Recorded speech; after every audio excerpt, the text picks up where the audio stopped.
Today we're going to talk about 360 deals, and before we do that I want to take just a minute to say how we ended up with 360 deals, because to understand that we need to understand a little bit about what's going on in the record business today, and viewer discretion is advised.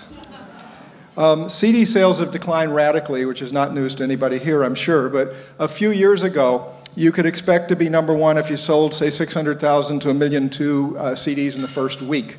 Today, some weeks you can be number one if you sell 100,000 copies or less.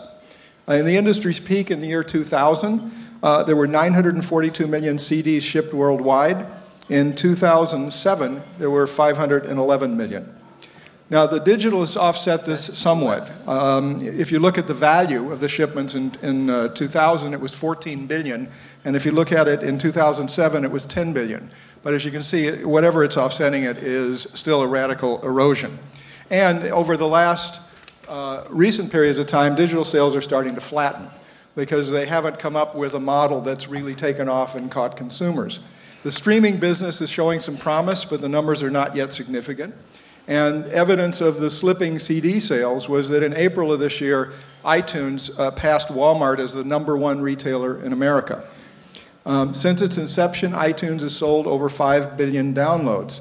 Now that sounds very impressive, except every week on the pirate sites, there's between 600 and 700 million illegal downloads, which means every 8 weeks they outdo what iTunes has done from inception. Now, on the positive side, there's more music being consumed than ever, even if it's not being paid. And there's going to be a chance in the future to sell music to people who would have never gone to record stores back when those existed.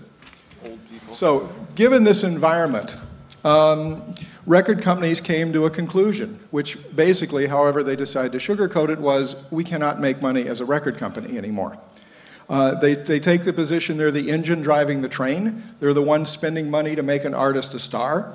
And that because of that, they think they should be entitled to a piece of the earnings from all areas, not just in records, because in fact, they are the one building the artist's career.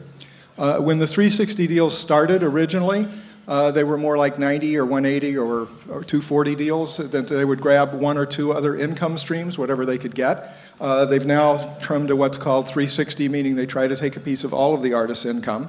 In the beginning, the record companies originally made the pitch of, we'll give you much more on the record side if you give us these other income streams. That lasted about 9 to 12 months. Now the record deals in 360s don't look much different from the record deals without the 360 if you look at kind of what's going on. So the question is, are 360 deals a land grab? Or are they a fair adjustment to a reality recognizing that the company is adding value to an artist's career in more than one area? And that's what we're going to look at today through a hypothetical.